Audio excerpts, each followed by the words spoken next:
We're back in Memphis, Tennessee.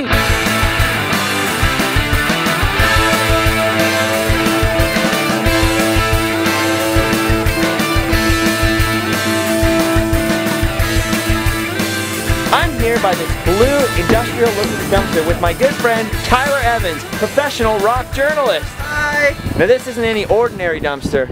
This dumpster is the dumpster for a very famous rock and roll building. That's right, you guessed it, we're here at Sun Studio, the birthplace of rock and roll. Now you know I love inspirational stories about people like Walt Disney and various others who made their dreams come true, who built something out of nothing, and this building is one of the greatest examples of those kind of stories in all of rock and roll history.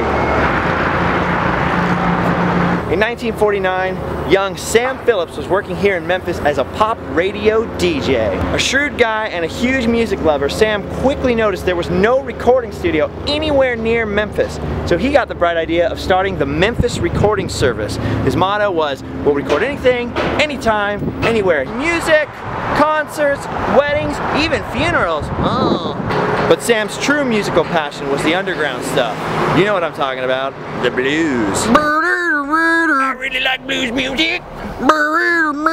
I'm going to record. By 1950, Sam had saved up enough pennies to fulfill his ambition of opening Memphis's first real recording studio right here on Union Avenue. Here in lovely, lovely Memphis. This is the place we now know as the world famous Sun Studios. Now Sun Studios is world famous for very good reason. My good friend, professional rock journalist Tyler Evans is here to tell us some of the people, some of the illustrious names that have recorded here at Sun Studios. Howlin' Wolf, Johnny Cash, Roy Orbison, Jerry Lee Lewis, others, Carl Perkins, Johnny London, Johnny Cash, Roy Orbison, Howlin' Wolf, Jerry Lee Lewis, Ike Turner, a very young Ike Turner with his band. Wow. Others. Perhaps most famously, this is the very street where a young, shy, skinny boy from Tupelo, Mississippi came to cut a record for his mother's birthday. And that boy, of course, was the one, the only Elvis Presley. Back then, you only paid $4 to record 2 songs and you walked out with your record. I've got $4, can I record some hit records? Just think that Elvis Aaron Presley actually touched this very doorknob. Unfortunately for Elvis, the day he came in, Sam Phillips was nowhere to be found, but his secretary and business partner Marion Keisker was. She recorded young Elvis and she was very impressed, but at the time, Sam Phillips wasn't. Finally, after a year, Elvis's tenacity and stick-to-itiveness paid off, and Sam Phillips invited him in to try out with a couple of guys and record a few songs. But he didn't really like anything they were doing. Luckily, at the last second, they started goofing around and playing That's Alright Mama, which became Elvis's first hit. Later, Elvis gained a lot of weight and moved here. After Elvis became a smash sensation, Sam Phillips was able to hire even more artists such as Johnny Cash to produce hit after hit for Sun Records.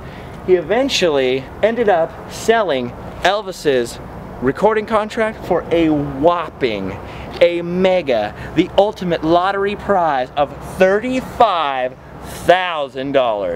Which in today's dollars is a whopping 285,065,400,000,400. After expanding his operations so much, Sam Phillips needed to move to a bigger location. So this lovely historic building sat empty, neglected, forlorn. Luckily, in the 1980s, some of the members of the class of 1955, recording under the name the Class of 55, recorded another hit record here and brought a lot of much needed publicity to Sun Studios, which reopened the next year, 1986, and started giving tours. Today, Sun Studios is open for business every day, and they still record bands here at night. When you come to Sun Studios, one of their wonderful tour guides takes you on a fantastic tour through the small upstairs museum next door. On this visit, we were part of a particularly exciting group. After a few minutes of acquainting yourself with the fantastic and fascinating history of Sun Records, you're led through Marion Keisker's reception area and into the original rock and roll sanctuary, Sun Studios itself. Everything about this room is original, from the floor panels to the ceiling tiles. The vintage equipment on display has been used by everybody from Jerry Lee Lewis, notice the burn mark from a cigar on this piano, to U2. These marks on the floor represent the position of Elvis Presley and his band when they recorded their first single. This is the room that produced the sound of classic rock and roll. At the end of the tour, they bring out this microphone, which is the last remaining mic used by Elvis Presley and countless other Sun recording artists. That's right, Elvis, he sang on this. He caressed this microphone. Normally something like this would be in a giant glass case somewhere, but one of the last things that Sam did before he passed away was donate it to us with the specific instructions that everyone's always allowed to touch it, to hold it, to have fun with it, take pictures with it. So make sure if you are ever coming through Memphis to put Sun Studios at the top of your list and make some time to enjoy the sights, the sounds, and the smells of rock and roll history. I wonder if Johnny Cash was a big recycler. That's all we got for you today. Till next time, I'm Justin, this is Tyler Evans, rock journalist, and we'll see you back in Randomland. Bye-bye!